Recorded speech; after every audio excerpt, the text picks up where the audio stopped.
Sir, स्वागत आहे तुमचं TV9 मराठीवर। आणि तुम्हाला पहिलाच प्रश्न हा आहे की महाराष्ट्रामध्ये चित्र नेमकं कसं असेल? महाविकास आघाडी आणि महायुती या दोघांना सुद्धा किती जागा मिळतील? तुमचा अंदाज काय?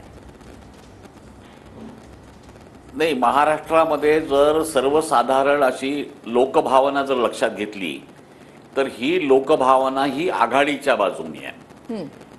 पण ऐन निवडणुकीच्या वेळी काही मतदारसंघामध्ये त्यांनी जे कार्यक्रम केले ते त्याच्यामध्ये काही बदल होऊ शकतो, पहिली गोष्ट।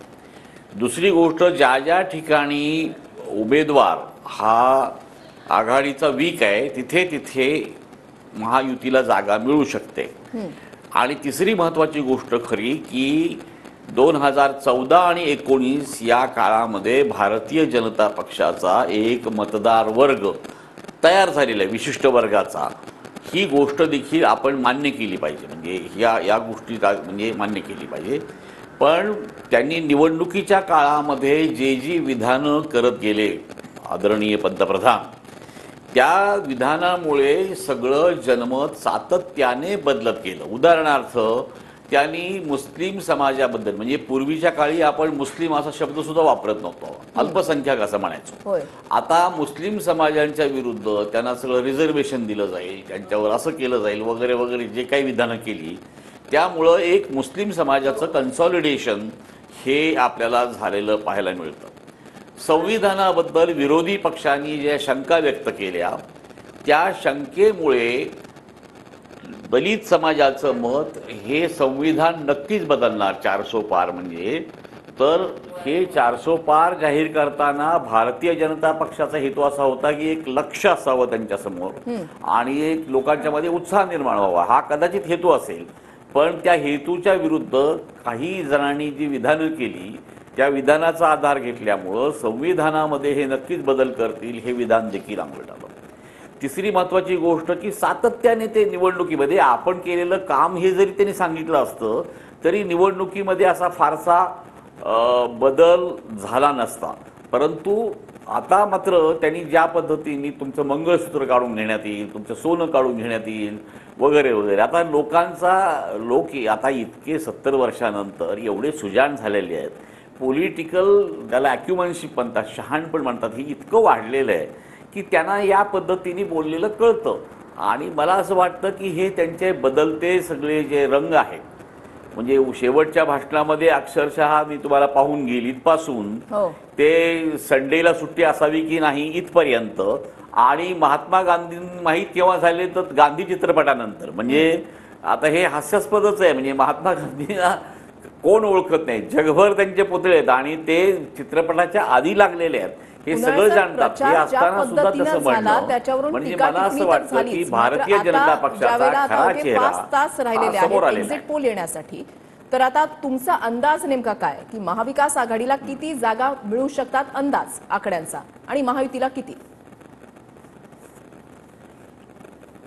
याच्यामध्ये जर आता पाहिलं एकंदर ज्या ज्या ठिकाणचे प्रादेशिक पक्ष हे सक्षम आहेत उत्तरेमध्ये, म्हणजे अखिलेश यादव आहेत किंवा तेजस्वी यादव आहेत, ममता बॅनर्जी आहेत, केजरीवाल आहेत, ज्या ज्या ठिकाणी, म्हणून त्या उदाहरणार्थ आपचं पंजाबचं उदाहरण घ्या, आजचं हिमाचल प्रदेशचं उदाहरण घ्या, तर या सगळ्या ठिकाणामध्ये आता या ठिकाणी मतदानामध्ये आघाडी ही इंडियाने घेतलेली आहे।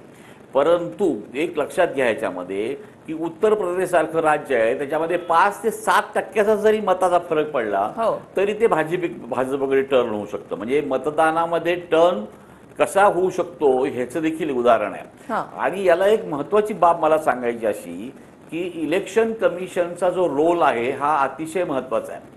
एक लक्षात घ्या की इलेक्शन कमिशन त्या दिवशी रात्री जी आकडेवारी जाहीर करतं ती आकडेवारी आणि त्यानंतर जाहीर केलेली आकडेवारी याच्यामध्ये खूप फरक आहे। याची राष्ट्रपतीकडे विरोधी पक्षांनी तक्रार केली होती, या तक्रारीची काय दखल घेतली गेली, म्हणजे अशा प्रत्येक ठिकाणी कितीतरी तक्रारी झालेल्या इलेक्शन कमिशनकडे, पण इलेक्शन कमिशननी बऱ्याच ठिकाणी त्या तक्रारीची दखलच घेतलेली नाही।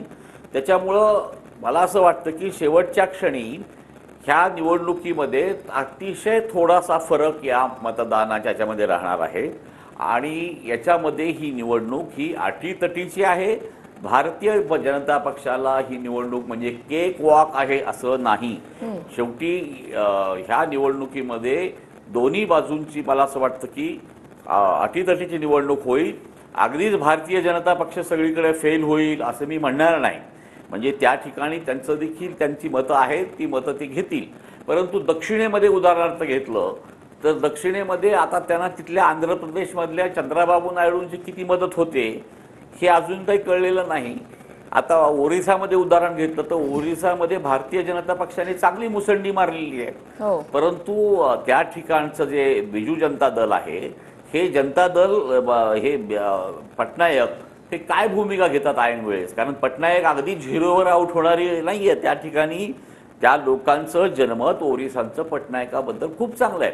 त्यामुळं ही सगळी निवडणुकीमध्ये एक पक्ष जो लार्जेस्ट सिंगल पार्टी म्हणून भारतीय जनता पक्षच राहणार आहे आणि या सगळ्या पक्षांची जोड जर एकत्र जोडली गेली तर इंडिया आघाडीचा व्हॉइस जरासा मोठा होईल. म्हणजे प्रत्येकापेक्षा यावेळेसची निवडणूक ही थोडीशी वेगळी राहील हे मात्र आपलं निश्चितपणे सांगता येतं. उन्हाळे सर, म्हणजे ज्या पद्धतीनं 445 जागांवर कमळ चिन्हावर उमेदवार भाजपचे उभे आहेत, 285 जागांवर काँग्रेसचे उमेदवार उभे आहेत आणि भाजपचा जो नारा आहे, भाजपने जो संकल्प केलेला आहे की अब की बार 400 पार, म्हणजे स्वबळावरच आम्ही येऊ शकतो हे दाखवण्याचा भाजपचा प्रयत्न आहे का? तर याबाबत तुमचा अंदाज काय? कारण मित्रपक्षांना भाजपनं फक्त 98 जागा दिल्यात. नाही, याच्यातली महत्त्वाची गोष्ट अशी आहे की भारतीय जनता पक्ष स्वतःच्या बळावर हे जिंकू शकत नाही. 400 पार हे जे करणं आहे ते मुंगेरी लाल के हसीन सपने पाहण्यासारखं आहे. म्हणजे एकदम 400 उभे केले म्हणजे 400च्या 400 निवडून येतील असा स्वीप ज्याला म्हणतात, अशी लाट ज्याला जी म्हणतात, ही लाट दुर्दैवाने या निवडणुकीमध्ये भाजपच्या नव्हती. या निवडणुकीमध्ये ज्या पद्धतीने मुळातच पहिल्यांदा 60% करावे लागले, म्हणजे त्यांचा आकडा मोदींचा शुभ 4 आहे म्हणून त्या दिवशी मतमोजणी करावी लागली. मला सांगा आतापर्यंतची कुठली निवडणूक अशी वाढली हो जी काही 74 दिवस निवडणूक चालते? म्हणजे या पद्धतीने जर निवडणूक चालत असतील तर मला असं वाटतं लोकांनी करायचं काय? तर या परिस्थितीमध्ये मला असं वाटतं की त्यांना हे सगळं अगोदरच कळलेलं होतं. त्यामुळं 400 जागा काय ते जिंकणार नाहीत, पण सत्तेच्या जवळ जातील एवढी त्यांची मतांची बेगमी ते करतील असा सध्याचा अंदाज आहे. पण ऐनवेळी जर समजा ते स्वीप झालं, लोकांच्या मनात काय आहे हे अजून कळलेलं नाही. म्हणजे आता उदाहरणार्थ महाराष्ट्रामध्ये जरी बघायचं झालं तरी उद्धव ठाकरे यांच्याबद्दल लोकांच्या मनामध्ये सहानुभूती आहे. बरेचशा जागावर उद्धव ठाकरे अगदी न सांगता आपण सांगू शकतो की त्यांच्या जागा वाढणार आहेत. पण त्याचप्रमाणे पश्चिम महाराष्ट्रामध्ये आणि बऱ्याच ठिकाणी आपल्याला शरद पवारांचं देखील बरंचसं बलस्थान झालेलं दिसतं. ही राज्यामधली स्थिती आहे. म्हणजे त्या त्या ठिकाणचे प्रादेशिक पक्ष हे बलशाली ठरलेले आहेत. आणि महत्त्वाचा मुद्दा असा आहे की राष्ट्रीय प्रश्न जो आहे हा राष्ट्रीय प्रश्न 14 आणि 19च्या निवडणुकामध्ये प्रबळ ठरलेला होता. आता यावेळेस स्थानिक प्रश्नांना लोकांनी महत्त्व दिलेलं आहे. म्हणजे केवळ बेरोजगारी आणि महागाई हे दोन विषय काढायचे नाहीत, मूळ गोष्टीकडे ध्यान म्हणजे ध्यान म्हणजे मी कन्याकुमारीचं ध्यान म्हणत नाही, पण त्याच्यापासून ध्यान आकर्षित करण्यासाठी दुसरीकडे जे या पद्धतीने हे मुद्दे करत निवडणूक पलटवण्याचा प्रयत्न केला हे मला असं वाटतं की अंगलट आलेलं प्रकरण आहे. हे याची प्रचिती मला असं वाटतं 4 तारखेला आल्याशिवाय राहणार नाही. बरोबर आहे उन्हाळे सर, काही ठिकाणी कमी वेळामध्ये खूप छान पद्धतीनं या ठिकाणी विश्लेषण केलेलं आहे. अवघे 4 तास राहिलेले आहेत एक्झिट पोल येण्यासाठी, 3 दिवस बाकी आहेत निकाल लागण्यासाठी. पाहूयात नेमकं काय होतं. धन्यवाद तुम्ही आमच्याशी या संदर्भात सविस्तर संवाद साधण्यासाठी.